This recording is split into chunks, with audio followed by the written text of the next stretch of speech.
Hey everyone, it's Sweet Spirit Mystic, Pisces Starseeds. I hope you guys are doing okay. Let's see what the messages are.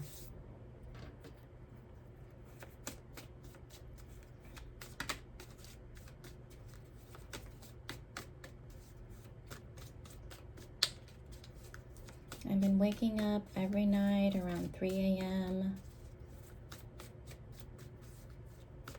Got a full moon coming up on the 30th.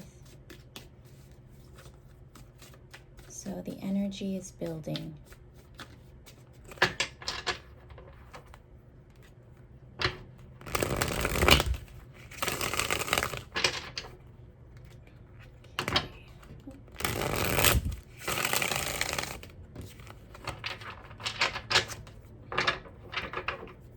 Okay. Not yet. All right, let's see what the messages are.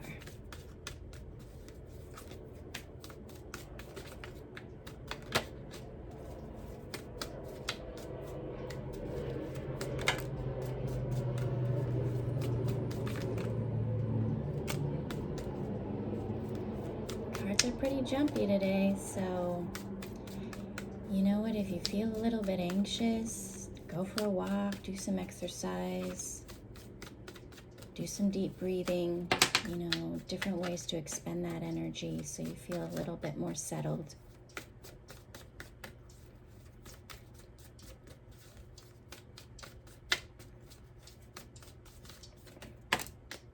Okay. One more.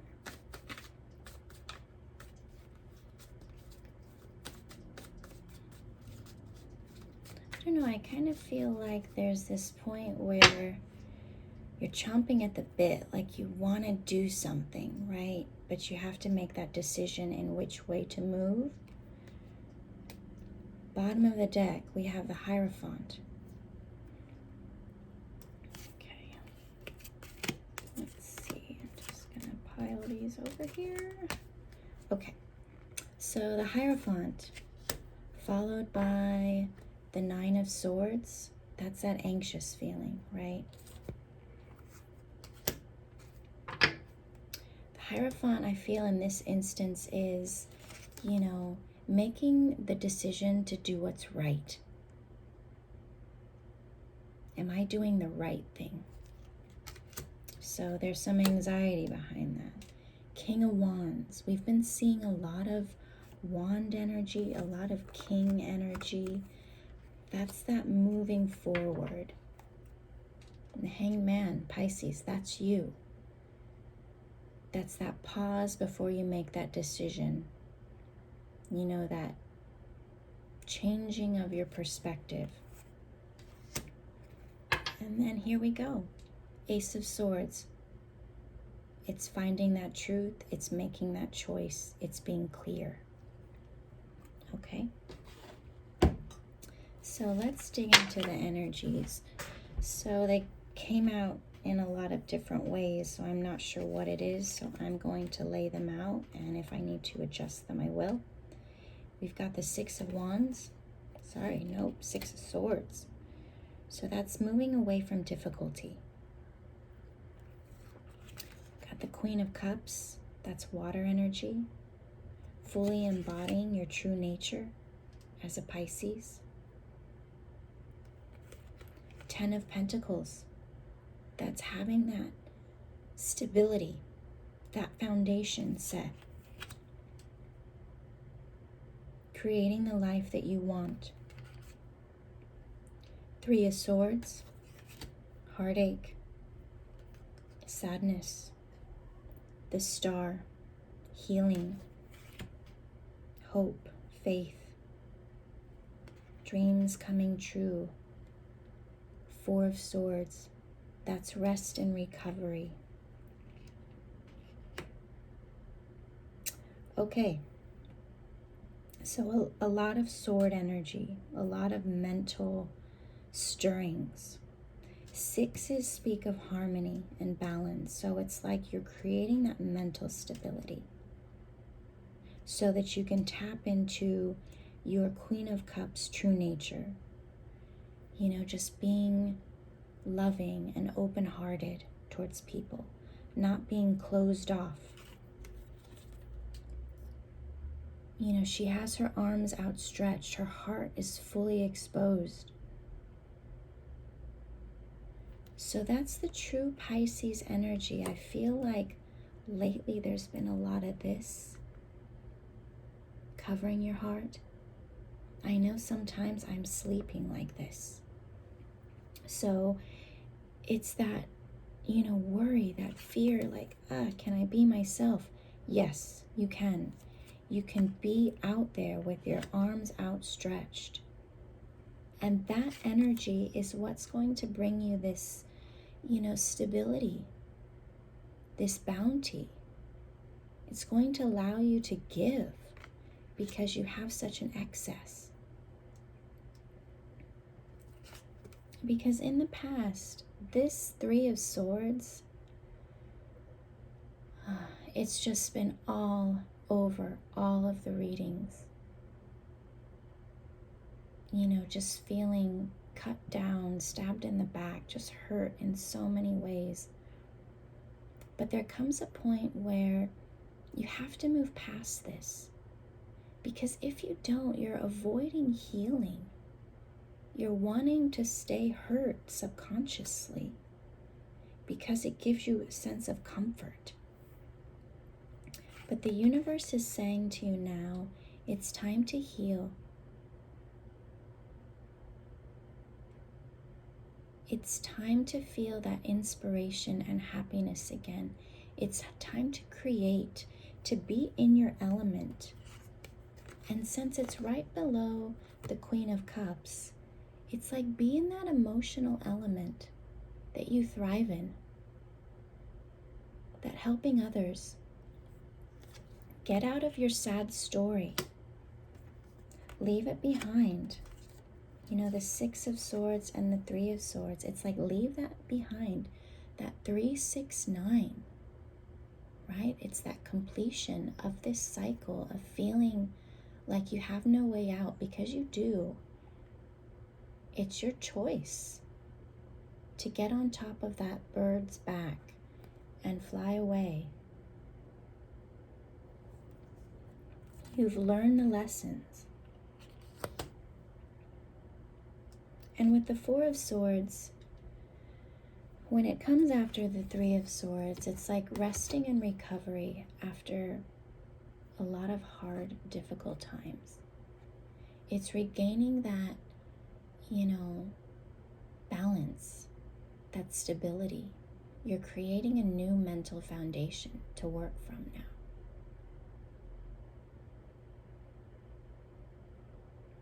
You know, you're going inward, you're preparing.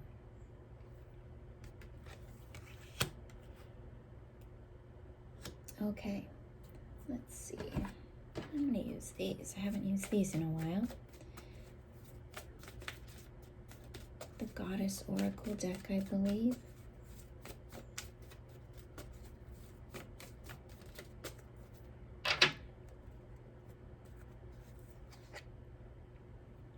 Isolde, undying love. The love you have shared is eternal, regardless of the situation. So no matter what has hurt you, who has hurt you,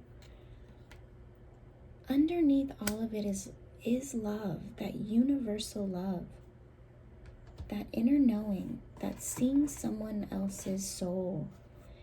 And as hard as it may be, you've learned. You've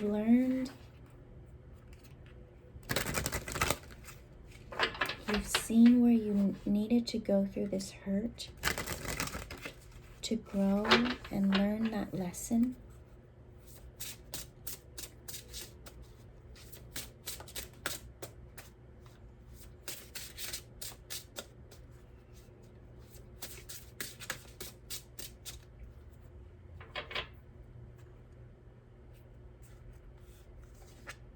Gentleness.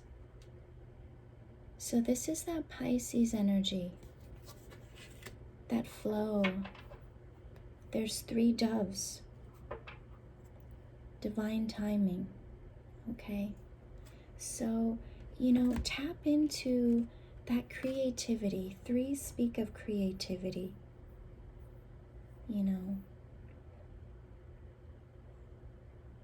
In all the different religions, there's always like a trinity feeling, right? And that's the embodiment of the true self. So find your creativity. Tap into that. In your gentle way, think about the possibilities, because there is this divine timing at play, and your kindred spirits are around you, ready to support you and help you. That butterfly has that levity. It's needing, with the divine timing, to put in the work at the right time. Okay, let me do a Moonology, and I'll read this from the book. Your dreams need a practical plan, okay? And underneath that, look at the bigger picture.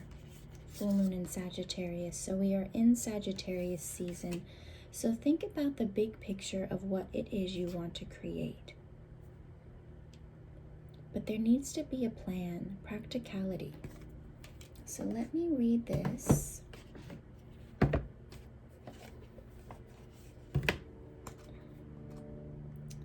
Okay. Let's see, full moon in Taurus.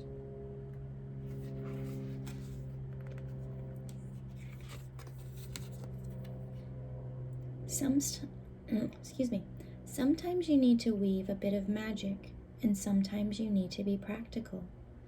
And sometimes you need to find a combination of the two. This card suggests that is where you are now. You need to use the laws of attraction to draw in what you want by imagining it, expecting it, welcoming it.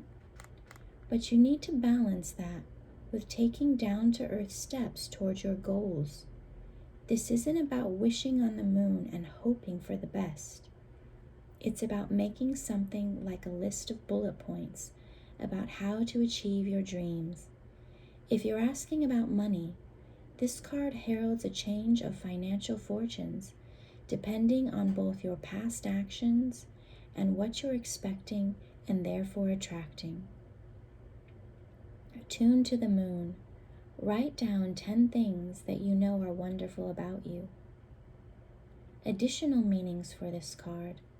Laziness could explain your current situation. If so, change that and own it. Chasing money doesn't work. You need to chase a dream. Jealousy or creative energy, Jealousy or envy create negative energy and attract negativity. More exercise is called for. The teaching.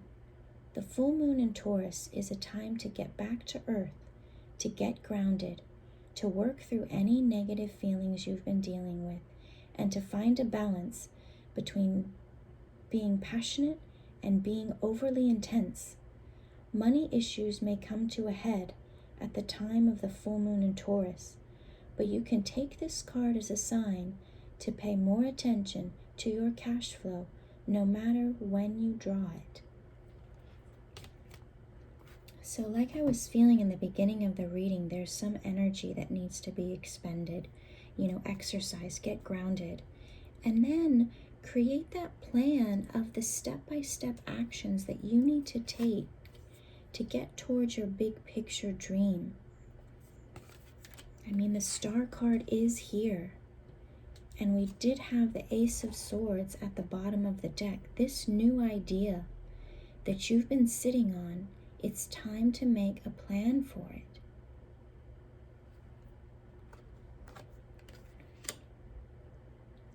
You've done the resting, you've done the recovery. Now is the time to let your true nature shine, because that's what people are attracted to, and that's what draws in these opportunities, this gentleness of you, Pisces.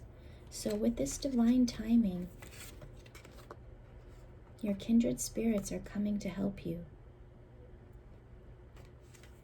Okay, my loves. Thank you so much. I love you. Thank you for sharing your energy with me. I'm very grateful for you. Okay, see you soon.